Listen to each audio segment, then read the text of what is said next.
ब्रह्ममुरारिसुरार्चितलिङ्गं निर्मलभासितशोभितलिङ्गम्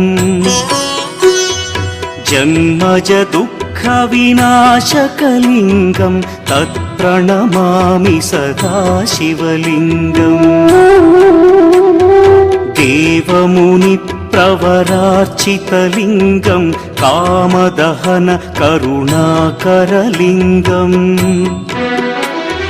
रावणदर्पविनाशकलिङ्गं तत्प्रणमामि सदा शिवलिङ्गम्